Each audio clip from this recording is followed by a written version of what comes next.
Assalamualaikum Ustaz, suami saya kadang-kadang tidak sholat.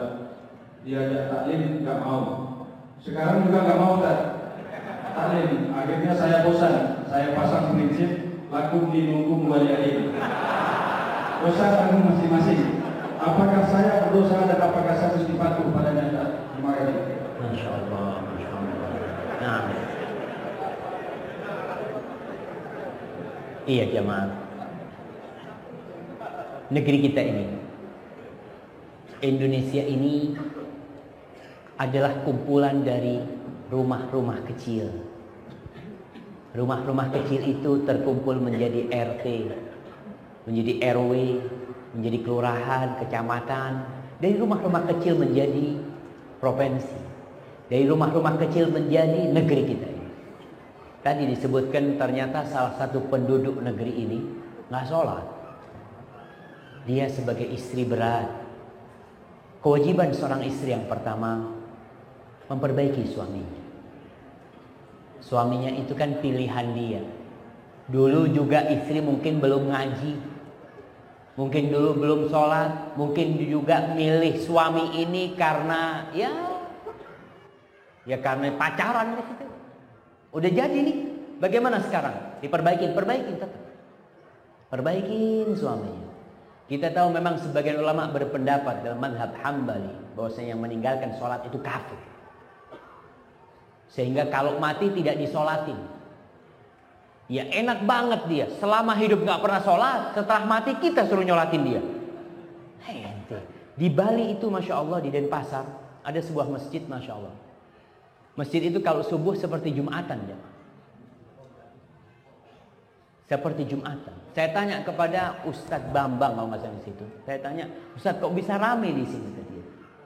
Ustadz, saya bertahun-tahun ngajak orang ke masjid di sini nggak berhasil. Capek ngajak orang-orang ini ke rumah Allah Jalla Jalaluhu.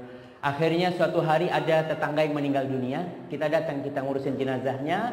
Selesai sudah mau dibawa ke masjid. Saya tanya, subhanallah, saya kok dikasih ilham ya kata dia. Saya tanya, ini orang ketika hidup sholat di masjid enggak?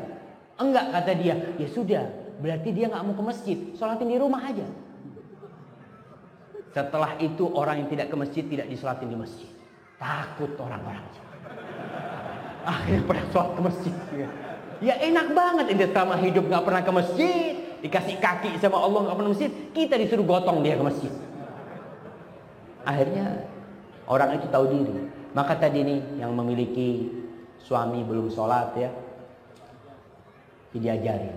Suaminya diajak, didoain. Kalau nanti sampai titik waktu nggak bisa, yang kau punya pilihan. Bisa meminta cerai dari suami yang seperti itu sebenarnya. Tapi jangan serta-merta minta cerai kepada dia, perbaiki dulu, doakan. Dan ketika memberitahu suami itu jangan seperti ustazah. Jangan. Panggil suaminya, mas, apa bang ya? Oh di sini abang. Udah sini dah, duduk sini. Ana mau ngasih nasihat inti, masa? Si suaminya iya, ada apa gitu kan? Nggak seperti itu ngasih nasihat suami. Ngasih nasihat suami itu ketika pulang pijetin, udah aku ada sesuatu yang ingin aku sampaikan.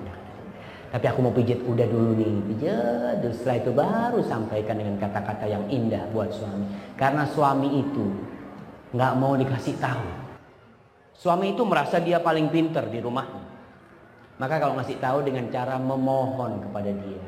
Hada wallahu a'lam bishawab. Terus kasih tahu, jangan lakum dinukum waliyadin, itu sama orang kafir itu. Nah,